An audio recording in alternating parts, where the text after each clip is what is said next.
warahmatullahi wabarakatuh. Salam sejahtera bagi kita semua.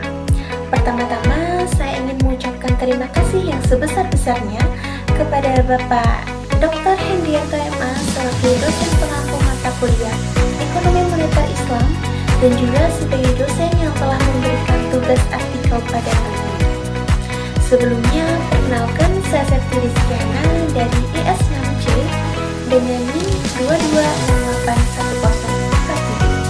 Pada kesempatan kali ini, saya akan menjelaskan artikel dengan judul Dampak Kebijakan Moneter Syariah terhadap Pertumbuhan Ekonomi Negara-Negara Muslim. Semoga pemaparan ini dapat memberikan wawasan baru dan juga bermanfaat bagi kita semua tentunya. Untuk lebih jelasnya, mari kita saksikan video selanjutnya. Seperti yang kita ketahui, pertumbuhan ekonomi yang stabil merupakan salah satu indikator keberhasilan suatu negara.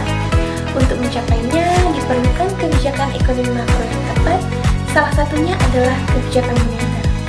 Dalam ekonomi Islam, kebijakan moneter memiliki pendekatan ekonomi karena harus mematuhi prinsip-prinsip syariah seperti larangan riba, gharar, dan maisir. Sistem ini berkembang sebagai alternatif dari sistem konvensional yang dinilai tidak mampu mewujudkan keadilan dan pemerataan kesejahteraan. Dengan demikian, kebijakan moneter syariah tidak hanya menjadi alat pengendalian ekonomi, tetapi juga sebagai sarana mencapai tujuan sosial dan spiritual Islam. Adapun tujuan penelitian, jadi penelitian ini bertujuan untuk menganalisis implementasi kebijakan moneter syariah di berbagai negara muslim serta mengevaluasi dampaknya terhadap pertumbuhan ekonomi. Selain itu, penelitian juga menggali bagaimana instrumen-instrumen keuangan syariah dapat mendukung sektor real dan menciptakan pertumbuhan yang inklusif dan berkelanjutan sesuai dengan nilai-nilai makosid syariah. Selanjutnya, metode penelitian.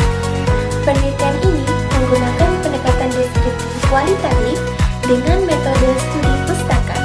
Data diperoleh dari sumber sekunder seperti jurnal ilmiah, buku, laporan resmi lembaga keuangan, dan kebijakan negara-negara yang telah menerapkan moneter syariah. Analisis dilakukan dengan pendekatan tematik untuk menggali dampak kebijakan moneter syariah terhadap pertumbuhan ekonomi dan distribusi pendapatan. Selanjutnya, hasil penelitian dan pembahasan. Jadi, hasil penelitian menunjukkan bahwa kebijakan moneter syariah memiliki kontribusi positif terhadap pertumbuhan ekonomi negara-negara muslim. Dengan melarang riba dan praktek spekulatif, sistem ini mampu menciptakan berbasis bagi hasil, membuka akses pembiayaan bagi pelaku usaha kecil, sehingga mendorong pemerataan ekonomi dan penguatan sektor real. Penggunaan sukuk juga terbukti efektif dalam mendukung proyek-proyek produktif yang berdampak pada pembangunan ekonomi secara luas. Selanjutnya, mari kita simak pembahasan dari artikel ini. Pengertian kebijakan moneter syariah. Kebijakan moneter syariah merupakan suatu pendekatan yang dijalankan oleh lembaga keuangan yang berbasis Islam, yang mengatur dan menjalankan kebijaksanaan moneter. Semua kebijakan yang dijalankan haruslah berlandaskan pada prinsip-prinsip syariah, di mana dalam prinsip syariah dengan jelas melarang riba atau bunga, spekulasi yang berlebihan, dan juga transaksi lainnya yang tentunya bertentangan dengan prinsip keadilan. Adapun tujuan dari kebijakan moneter syariah, yaitu tujuannya adalah untuk menjaga stabilitas nilai uang, mengendalikan inflasi, mendorong inklusi keuangan, serta menciptakan sistem keuangan yang adil dan transparan. Selain itu, tujuan lainnya adalah mencakup peningkatan kesejahteraan ekonomi, pengurangan kesenjangan sosial, serta pelindungan terhadap kelompok rentan. Kebijakan ini juga memperkuat sektor real dan meningkatkan efektivitas pengelolaan moneter dalam konteks nilai-nilai Islam. Selanjutnya, adapun faktor penentu dalam pertumbuhan ekonomi itu sendiri.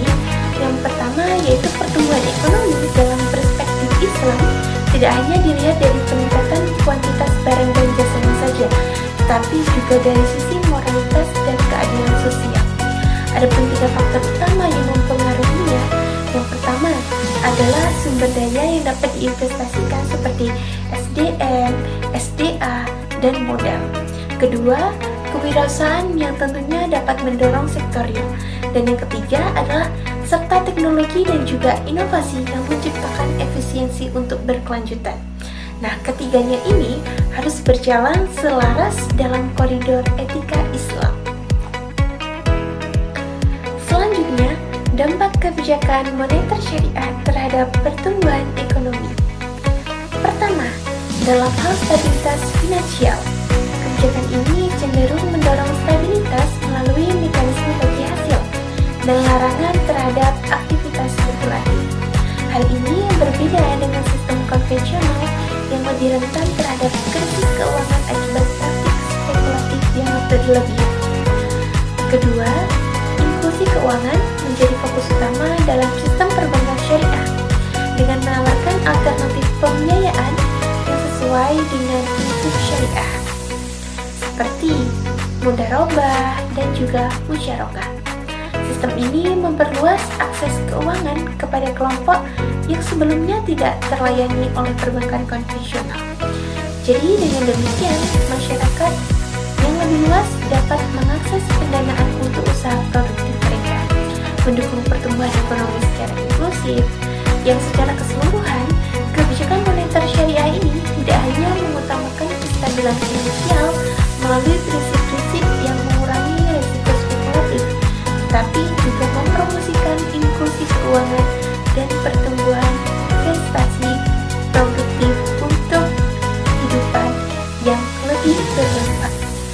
Sebagai kesimpulan, kebijakan moneter syariah tidak hanya menjadi alternatif dari sistem konvensional, tetapi juga merupakan solusi untuk membangun perekonomian yang adil, stabil, dan berkelanjutan di negara-negara muslim. Dengan instrumen-instrumen yang sesuai syariah dan berorientasi pada sektor real, sistem ini mampu memberikan kontribusi nyata terhadap pertumbuhan ekonomi. Namun, keberhasilan implementasinya sangat tergantung pada kesiapan regulasi, edukasi masyarakat, dan dukungan infrastruktur keuangan syariah yang memadai.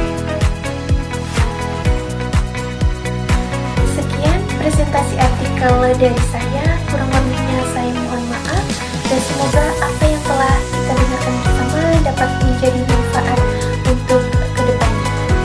Wabillahi taufiq wal hidayah.